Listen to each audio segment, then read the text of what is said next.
My dear students, I hope that you must have been learning the lessons taught by your respected, experienced and good teachers.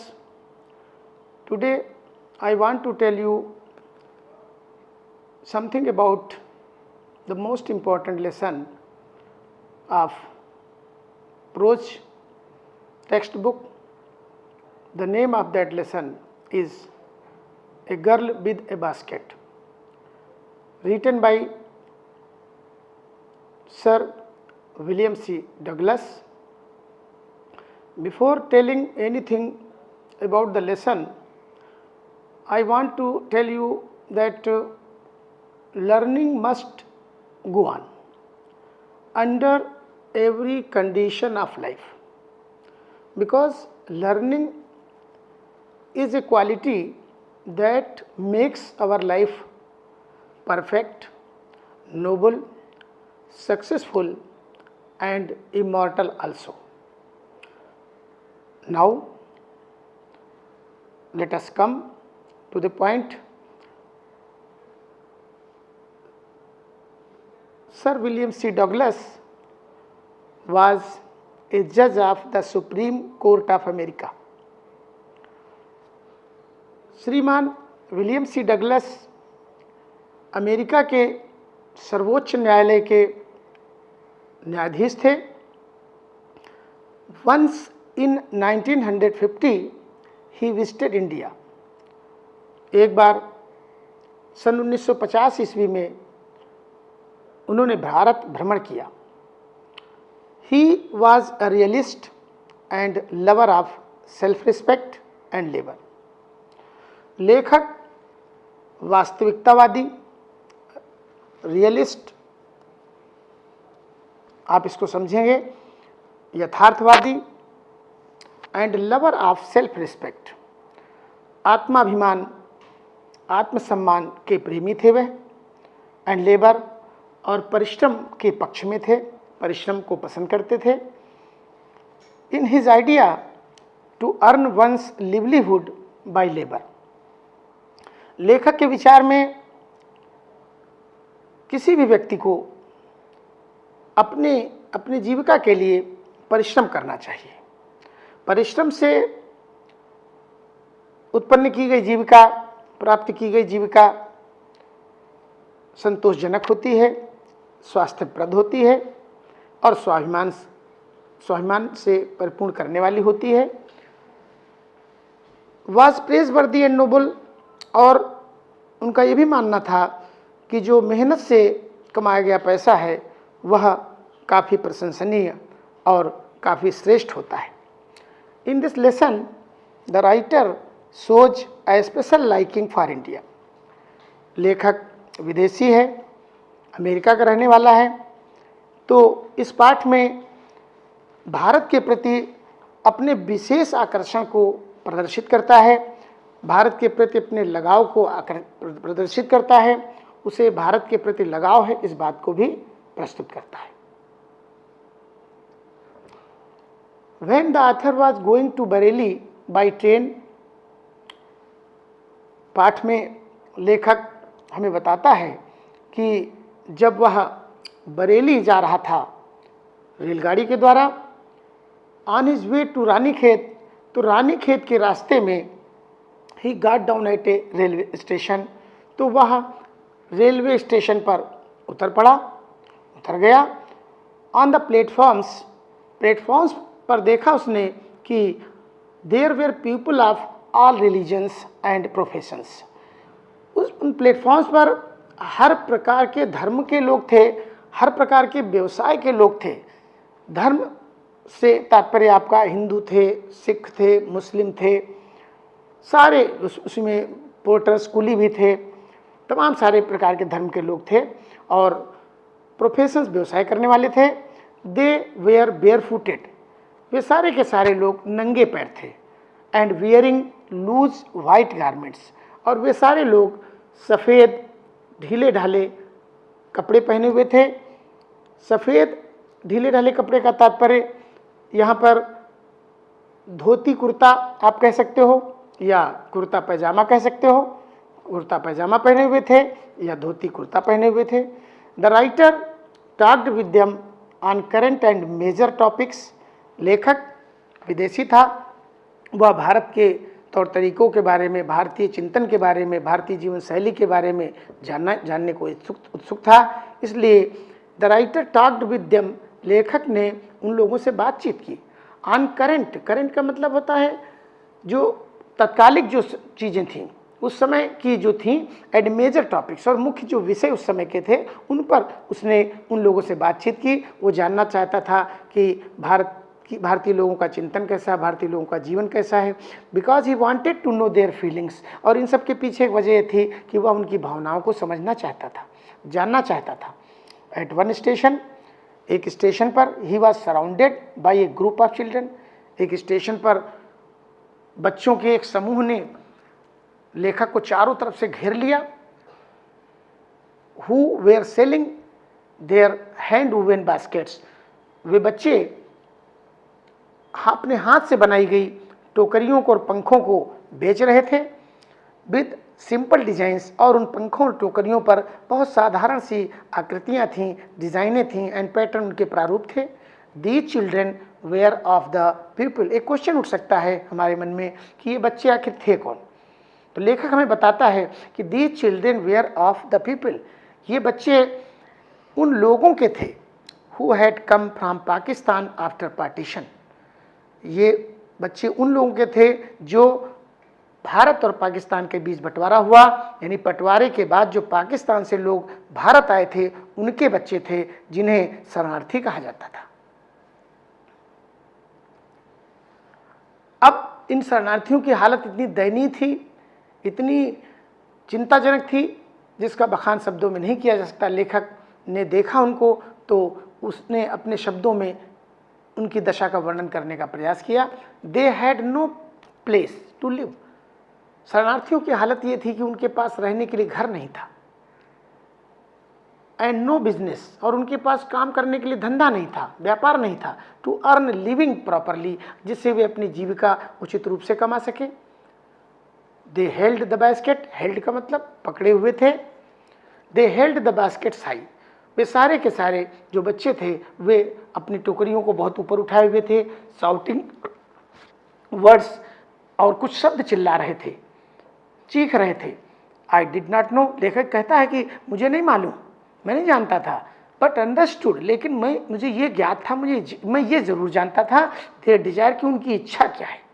What they wanted, वे चाहते मुझसे क्या है, ये वो समझ रहा था। क्योंकि भूखे की भावना को सामने वाला आसानी से समझ सकता है, प्यासे की भावना को आसानी समझ सकता है, ये नेचुरल चीज़ें होती हैं।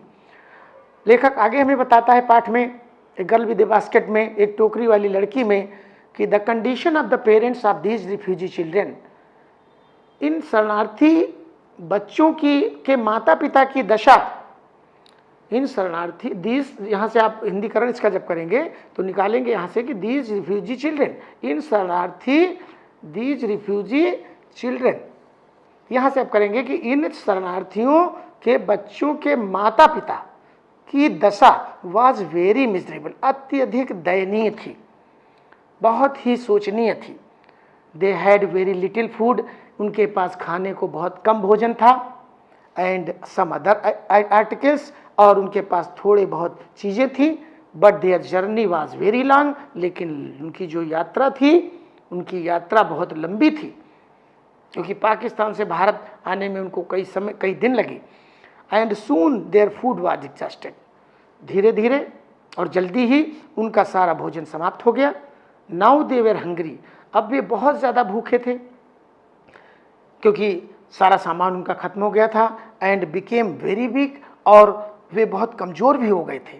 ड्यू टू वीकनेस, कमजोरी के कारण, ड्यू टू का मतलब आप इसको के कारण समझेंगे, वीकनेस कमजोरी, दुर्बलता, दुर्बलता के कारण they fell on the way, way side means होता है सड़क के किनारे, सड़क के किनारे वे गिर जाते थे भूख के कारण। जब भूख सहन नहीं होती थी, भूख चरम सीमा को पार कर जाती थी, तो वे गिर जाते थे, और जब गिरते थे सड़क पर तो फिर दोबारा नहीं उठते थे, एंड डाइड, और मर जाते थे। ये शरणार्थियों की बड़ा ही मर्मस्पर्शी वर्णन लेखक ने किया है। When the refugee children saw the writer, अब जब बच्चों ने, शरणार्थियों के बच्चे जो कि टोकरियां, पंखे ये सब बेच रहे थे, जब शरणार्थियों के बच्चों ने सादा राइटर लेखक को देखा, तो हु वाज फॉरेनर, जो कि एक विदेशी था। फॉरेनर का मतलब विदेशी होता है। एन अमेरिकन, अमेरिका का रहने वाला था। द चिल्ड्रेन थॉट, बच्चों ने सोचा, him a good customer of their articles, तो बच्चों ने माना, या थॉट का मतलब यहाँ पर माना या सोचा या समझा, हिम माने लेखक को, बच्चों ने लेखक को एक अच्छा ग्राहक माना, ऑफ देयर आर्टिकल्स का मतलब अपने सामान को खरीदने के लिए। तो बच्चों ने अपने सामान को बेचने के लिए उस लेखक को सबसे बढ़िया कस्टमर माना कि ये अच्छा कस्टमर है, अच्छा ग्राहक है, जो उनका सारा सामान ले लेगा।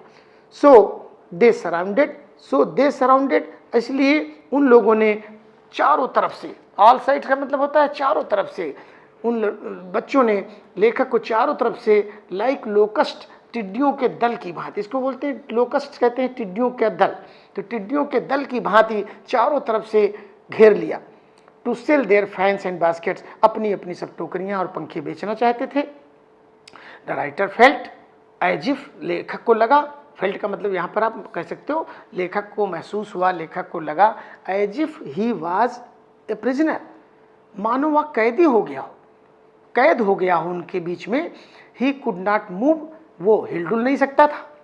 मूव का मतलब हिलना डुलना, तो वह ना आगे जा सकता था ना पीछे जा सकता था। चारों तरफ से बच्चे उसके करीब करीब खड़े हुए थे, सब बेचना चाहते थे अपना सामान। Because every child was pressing, कारण क्या था? बिकॉज मीन्स क्योंकि एवरी चाइल्ड, हर बच्चा, वाज प्रेसिंग मैंने दबाव डाल रहा था, जोर दे रहा था, कह रहा था बार बार टू परचेज हिज बास्केट, कि मेरी टोकरी ले लो, मेरी टोकरी ले लो। हर बच्चा अपनी टोकरी को बेचने के लिए उतावला था, क्योंकि हर बच्चे को पैसे चाहिए थे जिससे उसके घर में खाना बन सके, भोजन बन सके, क्योंकि अत्यधिक गरीब थे। Among these children there was a beautiful girl of 9 years, इन्हीं शरणार्थी बच्चों के बीच में, अमंग का मतलब होता है कि मध्य में, दीज चिल्ड्रेन, इन शरणार्थियों के बच्चों के मध्य में, there was a beautiful girl of 9 years, इन्हीं बच्चों के बीच में एक 9 साल की बड़ी प्यारी सी बच्ची थी, बहुत छोटी सी बच्ची थी। She had a beautiful basket, उसके पास एक बहुत ही सुंदर सी टोकरी थी। And demanded A rupee and A half for it, और वो इसके लिए 1 रुपया, 1.5 रुपये इसके लिए वो चाहती थी कि मिल जाए तो वो इसे बेच दे। सी वॉज वेरी सिंसियर, बहुत ही ईमानदार लड़की थी। She was very sincere means बहुत ज़्यादा ईमानदार। But she looked very miserable, लेकिन बहुत ही दयनीय हालत थी उसकी, क्योंकि गरीबी के कारण उसकी हालत जो थी अत्यधिक दयनीय हो गई थी। Everybody would have felt pity on her, लेखक कहता है कोई भी उसे देखता, कोई भी व्यक्ति उसे देखता तो उस पर दया महसूस करता। वुड हैव का मतलब यहाँ पर होगा, वुड हैव फेल्ट का मतलब महसूस करता, वुड हैव फेल्ट पिटी, उस लड़की पर हर व्यक्ति दया महसूस करता, उसके ऊपर दयालुता दिखाता। द राइटर बाट ए टाइनी बास्केट, लेखक ने क्या किया कि द राइटर बाट ए टाइनी बास्केट, लेखक ने एक टोकरी खरीद ली बच्चों से। फिर ए फ्रूट बास्केट, एक फलों वाली टोकरी खरीद ली। अ वेस्ट पेपर, एक कूड़ा रखने वाली टोकरी खरीद ली। ए लवली सीविंग बास्केट, और एक छोटी सी सिली हुई बास्केट को खरीद लिया, टोकरी खरीद लिया। एंड फ्यू फैंस, और कुछ पंखे भी खरीद लिए। हिज हैंड्स वेर फिल्ड, अब उसके हाथ पूरे के पूरे भर गए थे, अब हाथों में जगह नहीं बची थी, इतना सामान उसने खरीद लिया था। ए लिटिल गर्ल ऑफ 9, उसी समय क्या हुआ कि जो बच्ची बीच में खड़ी हुई थी छोटी सी, वो छोटी सी लड़की, a little girl of 9 came, छोटी सी लड़की आई and stood before the writer, और लेखक के समक्ष खड़ी हो गई। She had a lovely basket, उसके पास एक बहुत प्यारी सी टोकरी थी। And wanted a rupee and half for it, उसके लिए 1.5 रुपये चाहती थी। She begged the author to buy it, उसने लेखक से आग्रह किया, बेग्ड का मतलब आप इसको अर्थ निकालेंगे कि आग्रह किया, निवेदन किया, याचना की कि आप इसे खरीद लें। The writer did not want two by any more basket, लेखक कोई भी टोकरी अब नहीं खरीदना चाहे। एनी मोर का मतलब और अधिक, तो लेखक और अधिक कोई टोकरी खरीदना नहीं चाहता था। वजह क्या थी?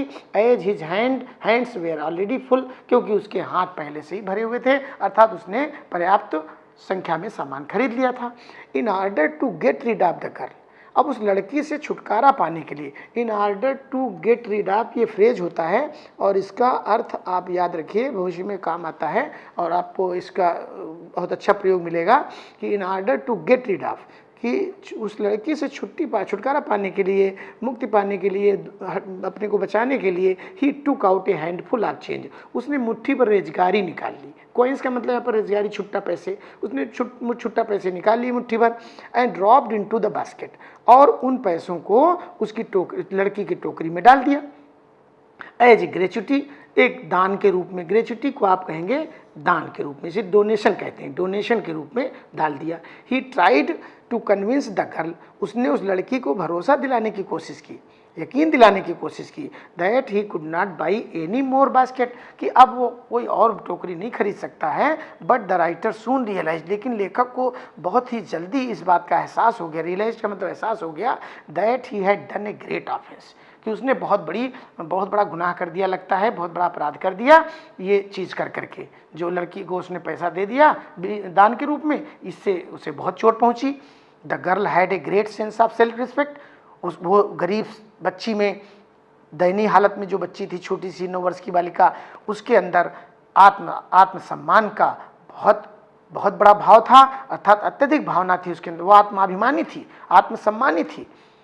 सी टुक इट, और उसे लगा, टुक इट का मतलब आप लगाएंगे इसे माना, तो लेखक ने माना इसको एक अपमान, लेखक को लगा कि उस विदेशी ने, अर्थात लेखक ने उसका अपमान कर दिया है, उसे पैसे देकर मुफ्त में। She did not take the money as gift, उसने उपहार के रूप में पैसे को नहीं लिया, वो फ्री में नहीं चाहती थी, कुछ भी मुफ्त में नहीं चाहती थी। सी वाज पुअर, वो गरीब थी, एंड ड्रेस्ड इन रैग्स, और फटे पुराने कपड़े पहने हुए थे। रैग्स को हिंदी में कहते हैं फटा पुराना कपड़ा, टॉर्न क्लॉथ्स, फटे पुराने कपड़े पहने हुए थी। She was on the point of starvation, और भूखमरी के कगार पर थी। आप कल्पना करिए कि जो इस हालत में होगा वो भी आत्मसम्मान से परिपूर्ण हो, ये बहुत बड़ी बात होती है। लेखक इससे बहुत प्रभावित होता है, लेखक को लगता है कि हाँ, वास्तव में भारतीय लोगों में आत्मसम्मान की भावना उनकी महानता का मुख्य कारण है। डिस्पाइट हर पॉवर्टी, अपनी गरीबी के बावजूद, she kept up her dignity, गरीबी के बावजूद, डिस्पाइट को हिंदी में कहते हैं के बावजूद, डिस्पाइट हर पॉवर्टी, अपनी गरीबी के बावजूद, she kept up her dignity, उसने अपनी मर्यादा, अपनी शान को बनाए रखा, and return the money to the writer, और उसने उस पैसे को, जो लेखक ने पैसा दिया था, उसको लेखक को वापस कर दिया, उसे स्वीकार नहीं किया। द राइटर गेस्ट, लेखक को लगा, गेस्ट का मतलब अनुमान लगाया, यानी यहाँ पर लगा, लेखक को लगा, the matter guest the matter, लेखक ने इस मामले को जान लिया, पहचान लिया, इस मामले को जान लिया कि इसमें उसने क्या गड़बड़ कर दी है, एंड परचेज्ड द बास्केट, और उसने टोकरी को खरीद लिया। दिस लिटिल चाइल्ड, ये छोटी सी बच्ची, was in fact the symbol of grace and dignity, ये छोटी सी बच्ची वास्तव में ग्रेस, एक गरिमा और मर्यादा का प्रतीक थी, of the people of India, भारतीय लोगों की मर्यादा और गरिमा का प्रतीक बन गई वास्तव में लेखक के लिए। The writer was very much impressed, लेखक बहुत ज़्यादा प्रभावित हुआ, by the high character of Indians, लोगों के उच्च चरित्र से, क्योंकि चरित्र जो होता है वही व्यक्ति को महान बनाता है। The author narrated the story of the little basket girl to Pandit Nehru, लेखक ने छोटी सी टोकरी वाली लड़की की कहानी, the author narrated the story of the little basket girl, लेखक ने छोटी टोकरी वाली लड़की की कहानी को पंडित नेहरू, जो कि भारत के प्रधानमंत्री थे, उनसे बताया। द ऑथर एडमिट्स, लेखक इस बात को स्वीकार करता है that the sense of pride, कि गर्व की भावना एंड ग्रेसियसनेस और गरिमा की भावना displayed by the little girl, जो इस छोटी लड़की ने प्रदर्शित किया, हैड चार्म्ड हिम, उसे बहुत आकर्षित किया, उसे बहुत प्रभावित किया, मन को छू लिया। चार्म्ड का मतलब आकर्षित किया, उसके मन को छू लेना, हृदय को स्पर्श कर लेना। And he started loving India on that account, और वो भारत से उस वजह से प्रेम करने लगा, इसी कारण से वो भारत से प्रेम करने लगा, भारतीयों से प्रेम करने लगा। द राइटर फर्दर एडमिट्स, लेखक आगे भी स्वीकार करता है इस बात को, that Indian people have self respect, good citizenship and passion for freedom, कि भारतीय लोगों में सेल्फ रिस्पेक्ट की भावना है, आत्माभिमान की भावना है, गुड सिटीजनशिप अच्छी नागरिकता की भावना है, एंड पैशन फॉर फ्रीडम, और उनके अंदर आज़ादी के प्रति जुनून है, एक प्रबल इच्छा है कि आज़ाद रहना चाहते हैं, हर कीमत पर आज़ादी चाहते हैं। Even the poor people were honest, यहाँ तक कि गरीब लोग भी ईमानदार थे।